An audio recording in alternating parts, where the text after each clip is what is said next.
record.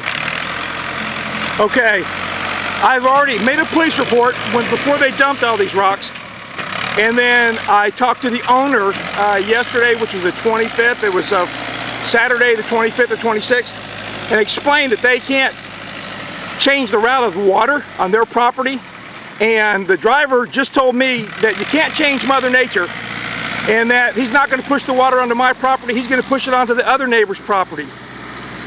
The other neighbor's property is sloped, so as soon as it goes in there, it's coming onto my property. It will still wash away my road. They're informed of this. The wife was informed of this. They were given the Texas Water Code about not being able to change water that affects someone else's property. They were going to have the lawyer come out, and I've been informed by the driver of this backhoe that the lawyer did come out, and he said, no, everything's fine, they can go ahead and do it. And I'm going down into the corner where the water already rushes through, and you can see all the dirt debris that they've had to pick up once it was against my fence, and a 300, 400 pound rock where the water goes around and comes into my property, and where my fence gets pushed out. And all of this property on the other neighbors, it goes down and it slants down to the left, and it all comes back in to my property at the corner, where it will come back down and it will roll back down over to here, and it will push out and wash out my driveway again.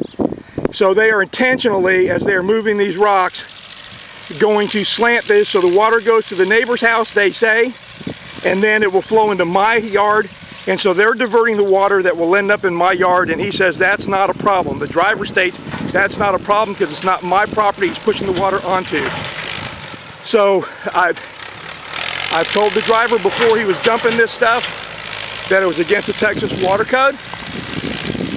They continue to do it, and now the same driver that dumped it is running the backhoe, and I've informed him again, and he's saying they're going to push it on the other neighbor's property, and it can't be done.